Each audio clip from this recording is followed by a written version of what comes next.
Olá, pessoal, tudo bem?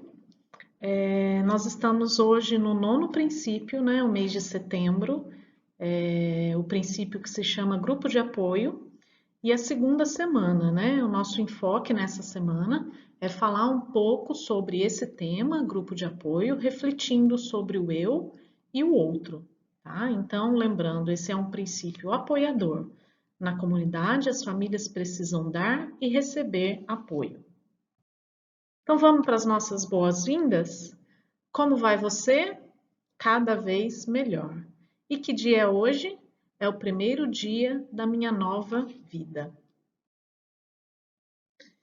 Bom, só relembrando um pouquinho, né, o que é o Amor Exigente? É um programa comportamental de reeducação familiar, desenvolvendo preceitos de organização.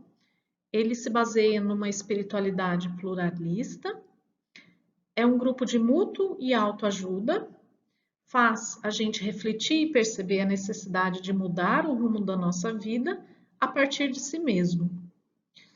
Então, como que é estruturado, né, as reuniões do Amor Exigente? Nós temos as boas-vindas, em seguida a espiritualidade, depois a palestra, o tema da semana, e por último a partilha. O que é muito importante também no grupo de apoio Amor Exigente, né? O sigilo. Portanto, repitam comigo: o que você ouve aqui, o que você fala aqui e quem você vê aqui, aqui permanece. Bom, então, iniciando pela espiritualidade, né? Eu queria compartilhar com vocês um vídeo do Sérgio Cortella, né? Um filósofo famoso aí, que faz muitas reflexões interessantes. Ele fala um pouco da espiritualidade, o que é o conceito de espiritualidade, né? E ele consegue fazer um desdobramento, uma reflexão, passando pelo tema de transcendência, né?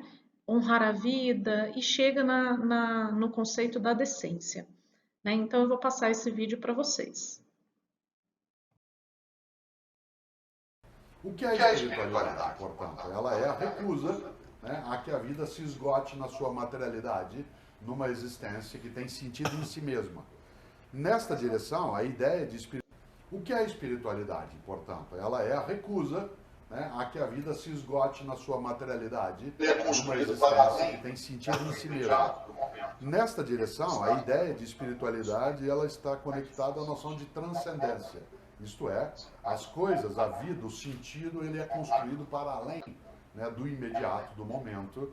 Ele está mergulhado numa história, né, que faz sentido pela própria capacidade de honrar a vida, né, de honrar a vida. E, portanto, a ideia de que a vida, seja nossa, seja de outras formas de vida, ela tem de ser decente. E aí eu chego a uma palavra que eu gosto de conectar com a ideia socioambiental. O que é uma vida indecente? A vida indecente é aquela que quebra a beleza da possibilidade de existir. Eu não sou tolo, ou não quero sê-lo, ao supor que vida é só beleza. Mas a beleza, ela não emerge, ela não vem à tona quando nós a obscurecemos. Quando nós somos capazes de fazer com que os apesares da vida sejam superiores em quantidade aos por causa. Quando nós somos capazes de abafar aquilo que faz a vida brilhar e, ao mesmo tempo, faz com que a gente tenha momentos, né, de alegria e felicidade. Ora, indecência é uma palavra ligada, claro, à ideia de decência. Não sei se sabem, mas a palavra decente ela tem um prefixo latino e indo-europeu que é dec, D-E-C, que significa ornar, enfeitar e embelezar. É por isso que a gente fala em decorar. Né? Decorar tem o mesmo prefixo que decência. É por isso que quebra de decoro é quebra de decência. É aquilo que enfeia. É quando você diz assim, menino, que coisa feia. Quando você diz assim, olha que pessoa bonita, você está dizendo que ela é uma pessoa decente. O que é a decência? É aquilo que orna. Eu vou usar o sotaque caipira agora, que eu sempre carreguei, que é assim. Às vezes a gente diz no interior, isso não orna bem. Ornar significa combinar, significa embelezar, significa harmonia. A decência é aquilo que faz combinar, que dá harmonia à vida. Nós temos hoje uma existência coletiva no planeta, em grande parte, que é indecente.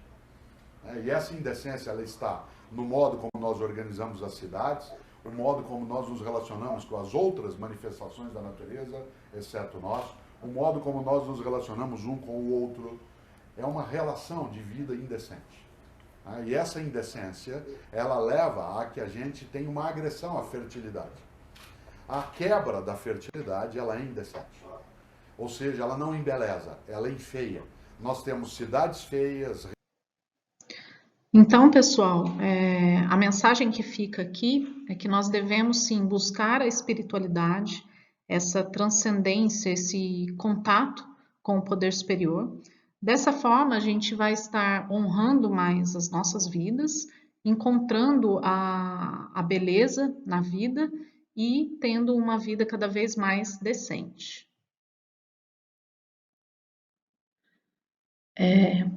Portanto, né, o que a gente pode falar logo no início, né, dessa reflexão do tema de hoje, fazendo uma reflexão sobre o eu e o outro, né? Lembrando que o outro, ele pode ser a família, o amigo, aquele que tem no nosso convívio mais próximo do dia a dia, né?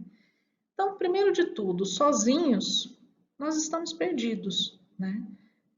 Nós não fomos feitos para viver sozinho, para lidar sozinho com tudo, com todos os problemas, né? Então, qual que é a primeira atitude quando a gente tem um problema de dependência na família? É tentar esconder, né? Acreditar que sozinho a gente pode resolver a situação. Só que sozinho a gente é afetado pelo sentimento de culpa, de medo, de vergonha.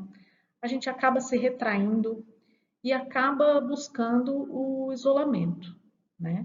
Então, essa é uma das principais coisas quando a gente procura lidar com esse tipo de problema sem buscar ajuda, né? A gente se isola e acaba ficando sozinho e perdido nessa situação. E o que é o grupo de apoio Amor Exigente, né? Vamos refletir um pouquinho mais em detalhe sobre o que a gente encontra no Amor Exigente como um grupo de apoio. Bom, é um grupo que reúne as pessoas em busca de ajuda para si e aos demais. Ao mesmo tempo que eu estou procurando ajuda, eu posso também ajudar alguém. Isso que é muito bacana, né? Nos faz sentir útil. A gente compartilha experiências, informações, instruções. A gente pode dar e receber apoio, né? As mãos que amparam e acolhem para o resgate de vidas e valores, né? Ele promove qualidade de vida para que as pessoas possam refletir.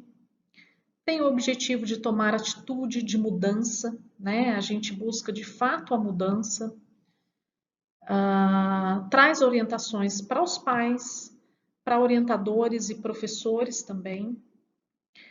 E previne, né, em caso de famílias em geral, né, previne o uso de drogas, tanto lícitas quanto ilícitas, né? Então, isso é um pouco do que a gente encontra no Amor Exigente como grupo de apoio. E pensando assim, o que eu aprendo, né, no Amor Exigente? O que eu aprendo estando nesse grupo de apoio? Bom, a família, ela percebe o quê, né? A família que participa das reuniões, que reflete, que coloca em prática aos poucos aquilo que ela vai aprendendo, né?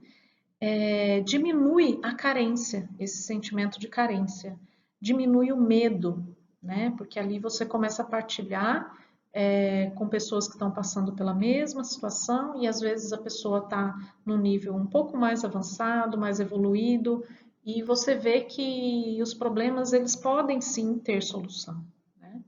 Diminui a impotência e a vergonha também.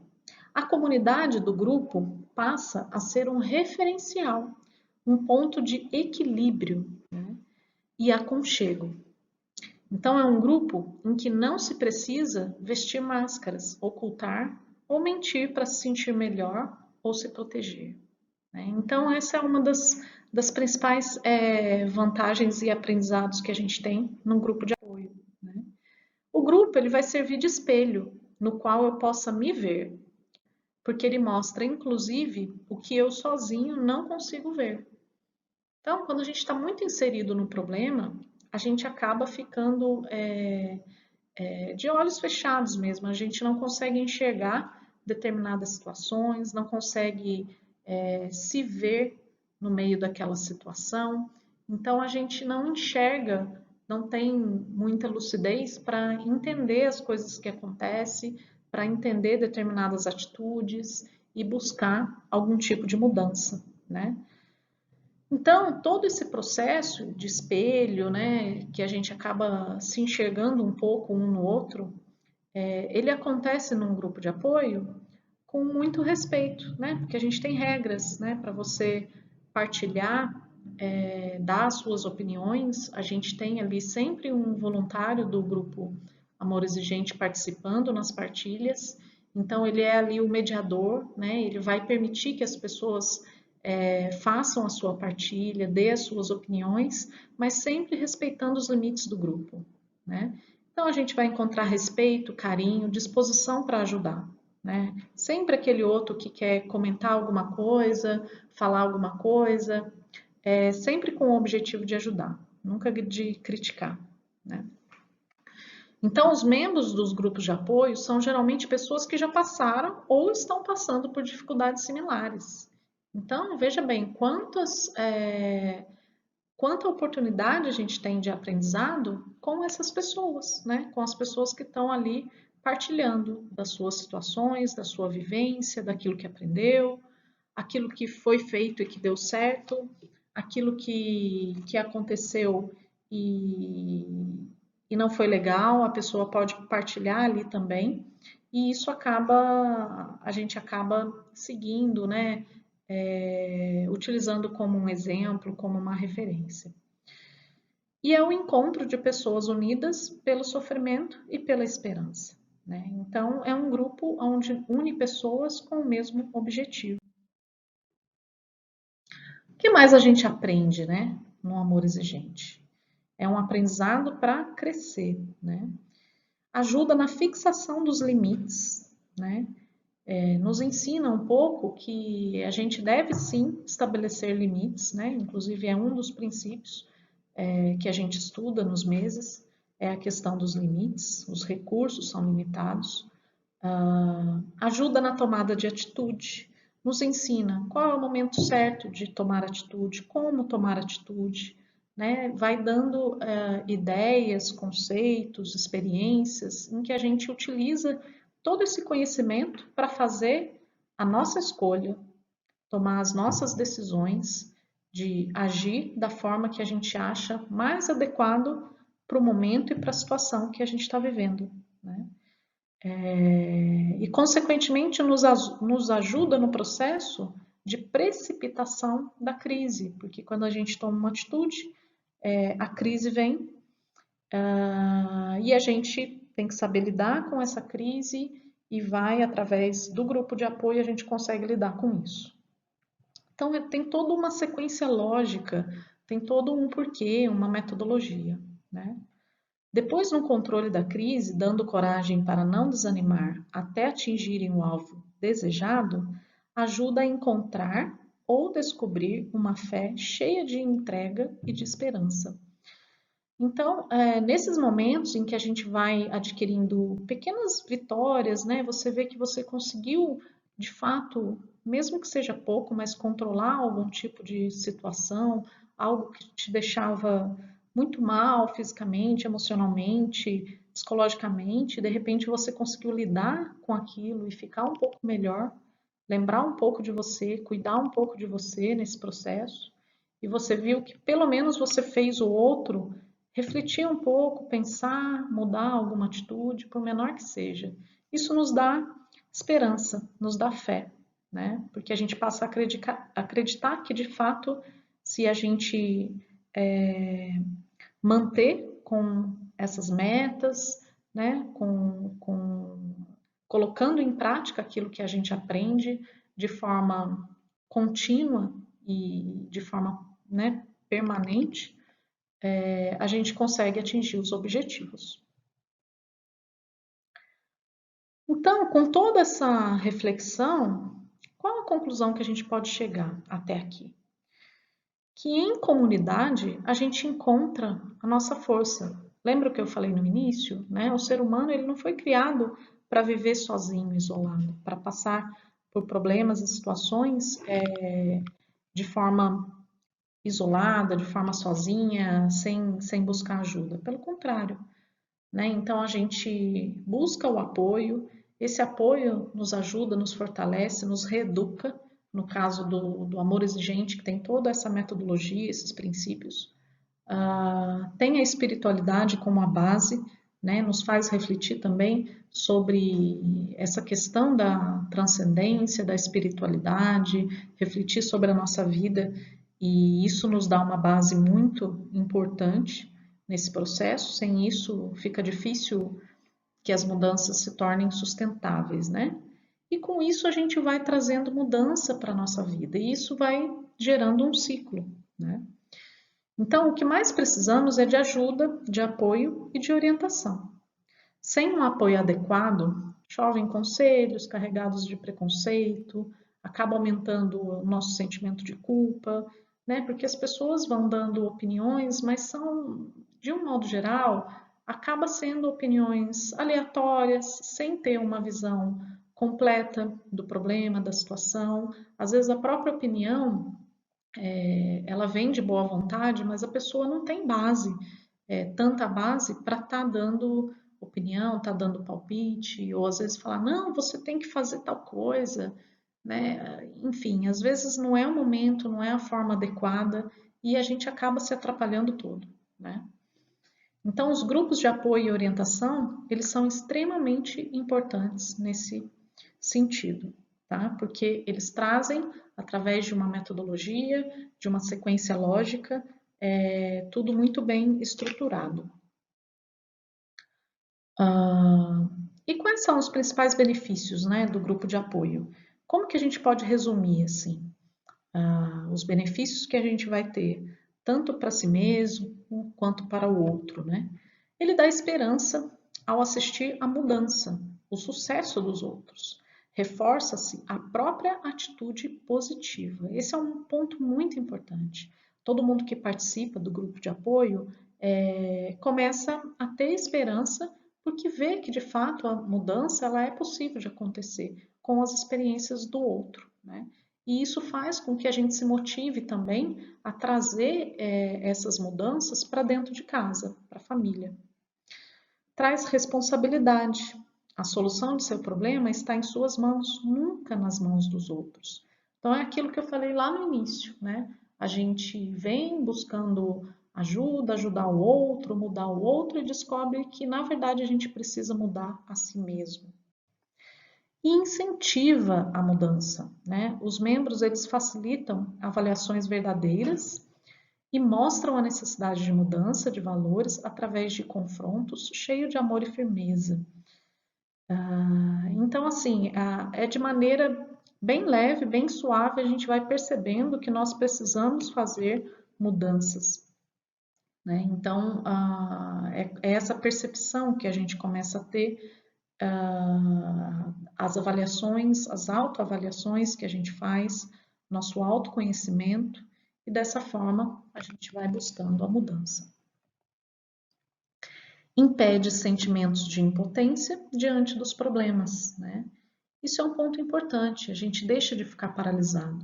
A partir do momento que a gente começa a estudar, refletir no grupo de apoio sobre os conceitos, vem aquela questão do conceito da culpa e responsabilidade, a gente começa a entender que, na verdade, a gente pode ter responsabilidade sem ter o sentimento de culpa, né? Então, a culpa que nos paralisa, nos imobiliza, vai ficando cada vez menor, a gente vai aprendendo a perdoar, a lidar com esses sentimentos, e dessa forma a gente começa a ter uma visão melhor e se torna mais livre para tomar atitudes, né? E é o lugar certo onde se aprende a dialogar, né? Porque muitas vezes a gente acaba esquecendo um pouco, né? Ficando destreinado disso, principalmente se você está num lar, numa família em que o diálogo vai se tornando cada vez mais difícil, né? Então, no grupo de apoio, você é visto, você é ouvido, é compreendido, e torna-se capaz de ouvir e compreender, né? A gente tem um momento para falar, a gente tem as regras, a gente divide o tempo pelo número de pessoas para que todo mundo tenha o mesmo tempo para partilhar. Logicamente, quem não tiver muito à vontade para partilhar, pode passar a vez, acaba sobrando tempo para quem quer partilhar um pouco mais, né? Mas o importante é que você ali é um ponto de atenção. Naquele momento, toda a atenção é voltada para você, para te ouvir se você quiser falar, né? E você pode ouvir porque todos ali estão dispostos a partilhar. Então, isso é muito importante.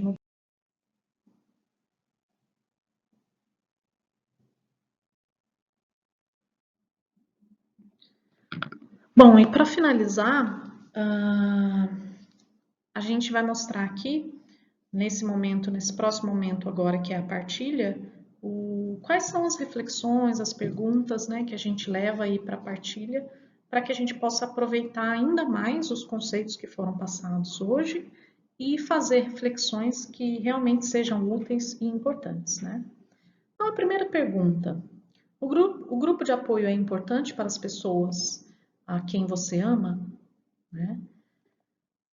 Se é importante, o grupo pode ajudar você? Como? Né? Quem? Quando? Né? Como que você pode obter essa ajuda? E há outras pessoas, né, da sua família que você gostaria de trazer para o grupo? Quem são essas pessoas? Né? Então, assim, no nosso convívio familiar, quando você tem uma situação disfuncional, um problema, as outras pessoas que convivem ali acabam se tornando codependentes daquela situação. Então, elas também precisam de apoio, né? E aí sempre vem aquela pergunta, né? Ah, será que eu poderia trazer mais alguém, ajudar mais alguém da minha família que possa também aprender isso aqui? Vai facilitar ainda mais para que o ambiente familiar, de fato, promova essas mudanças tão necessárias, né? E como que eu posso ser esse apoio, né, para essas pessoas que eu quero ajudar, né? Então, a gente já deu algumas dicas, né? As mudanças que nós mesmos fazemos nas nossas atitudes é o que mais afeta e reflete no outro. Tá? E uma pergunta importante: será que o outro ele quer ajuda? Porque às vezes a gente quer tanto ajudar, mas muitas das vezes não é o momento para aquela pessoa. Ela ainda não entendeu, ainda não enxergou, ela ainda não consegue ter essa abertura para assimilar, né, o que a gente precisa transmitir para que a pessoa aprenda, entenda e busque essa mudança. Então, é importante que a pessoa queira fazer a mudança também. Ok? Então, peguem agora o celular de vocês, o computador, acessem o link para o nosso momento agora de partilha. Tá bom? Muito obrigada pela atenção de vocês e até a próxima.